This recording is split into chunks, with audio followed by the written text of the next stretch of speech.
માંજલપુર વિસ્તારમાં કેબલિંગની કામગીરી દરમિયાન ગેસ લાઇન તૂટી. ગેસ લાઇન તૂટતા એકાએક ભીષણ આગ ફાટી નીકળી હતી. 5 દુકાનો અને 10 મકાનો આ આગની ચપેટમાં આવી ગઈ હતી.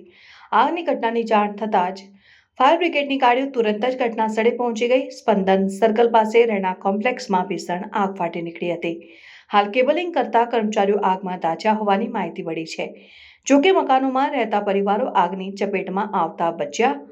ગેસ લાઇનમાં લીકેજને કારણે આગ લાગ્યાનું અનુમાન લગાવવામાં આવી રહ્યું છે. ફાયર બ્રિગેડ દ્વારા મેજર કોલ જાહેર કરાયો છે. ફાયર કર્મીઓ દ્વારા આગને કાબૂમાં લેવાના પ્રયાસ શરૂ છે. આ ઘટનામાં એક યુવક દાઝ્યો છે, જેને સારવાર માટે એસએસજી હોસ્પિટલમાં ખસેડવામાં આવ્યો છે. રિપોર્ટર નઝીર શેખ સાથે આરિફ સૈયદ.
સમાચારોની અવનવી અપડેટ્સ માટે જોતા રહો સેક્યુલર ગુજરાત ન્યૂઝ. સાથે સેક્યુલર ગુજરાત ન્યૂઝ ચેનલને લાઇક, શેર અને સબસ્ક્રાઇબ કરો અને બેલ આઇકોન દબાવીને સમાચારોની ઝડપી માહિતી મેળવો.